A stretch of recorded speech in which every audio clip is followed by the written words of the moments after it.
Quando você vê a história do Brasil do último meio século, ela se compõe, primeiro, da bibliografia comunista usual, quer dizer, feita pelo pessoal do PCB, do PCdoB, do PT, né, repetindo, vamos dizer, as mesmas histórias de sempre, né, com indícios ou sem indícios. Eu já vi o seguinte, já vi até acontecer o seguinte, o sujeito divulgar pela internet, nós temos aqui a prova definitiva de que os americanos armaram o golpe de 64. E a prova definitiva era uma gravação do embaixador Lincoln Gordon conversando com o presidente Johnson no dia seguinte, já no 1º de abril. E o embaixador dizia para o presidente, aqui os caras já botaram os tanques nas ruas, o que eu faço? E o presidente Johnson responde, faça alguma coisa. Isso era a grande prova, né? Também, às vezes em que eu mesmo investiguei alguma coisa e descobri, eu vi o seguinte, que a indiferença da classe jornalística e da classe acadêmica pelos fatos é total, absoluta e, como é que se diz, irrecorrível.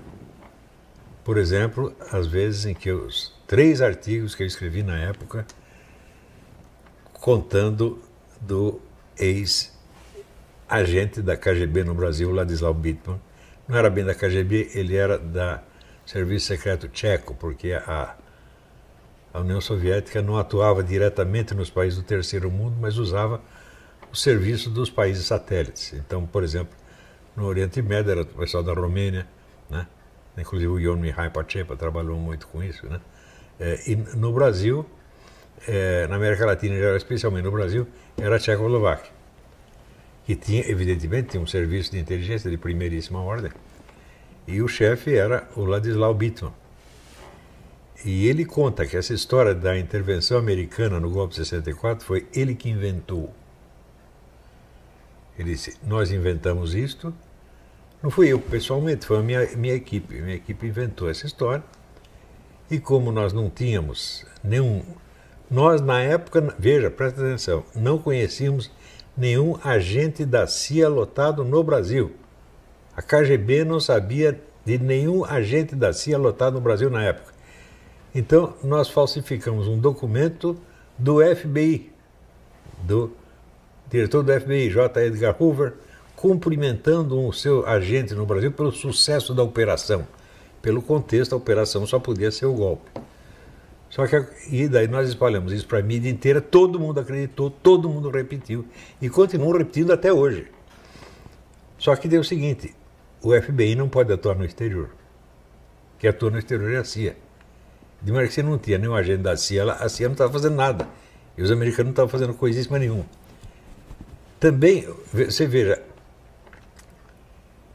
quando os caras querem provar essa intervenção, eles dizem, olha aqui, havia ali várias entidades americanas dando dinheiro para deputados e senadores brasileiros para descer o cacete no presidente. Isso de fato havia, né?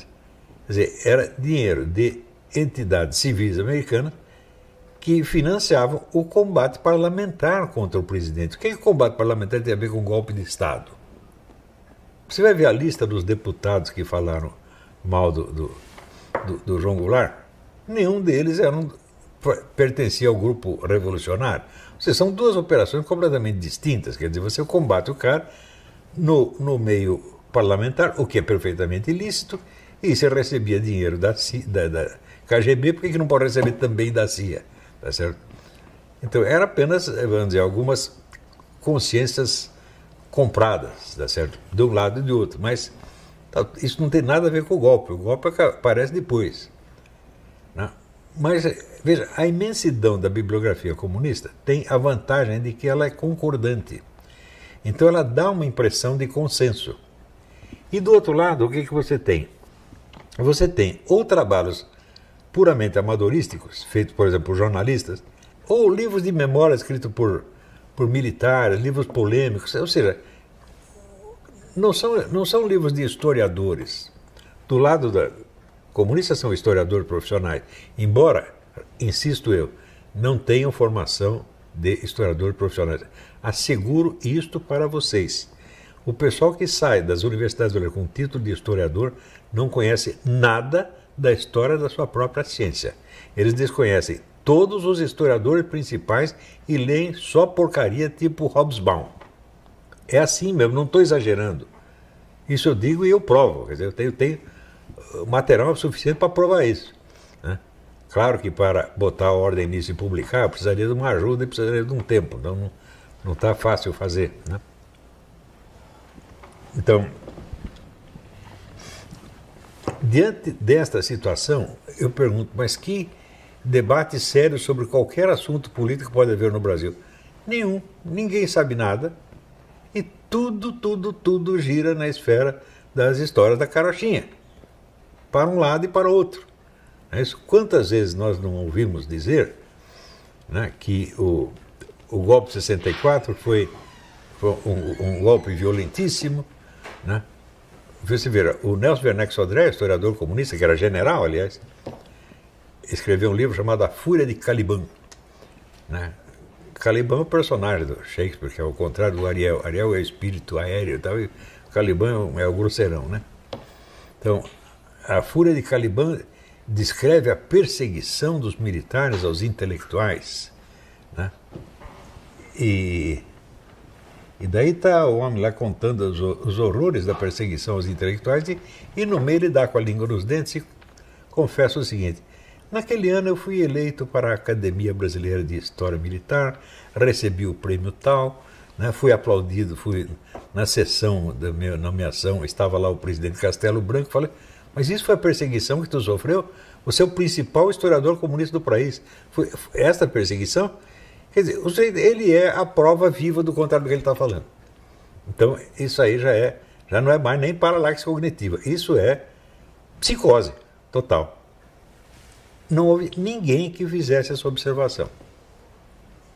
Ora, o Nelson Werneck Sodré trabalhava junto com o Enio Silveira, que era o homem da editora Civilização Brasileira, que era a maior editora comunista do país. Quem ia brigar com eles? Ninguém.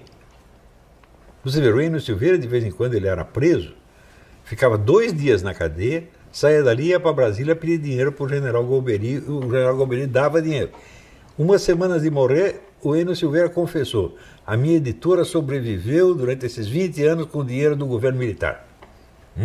E as palavras dos moribundos têm um certo peso, né?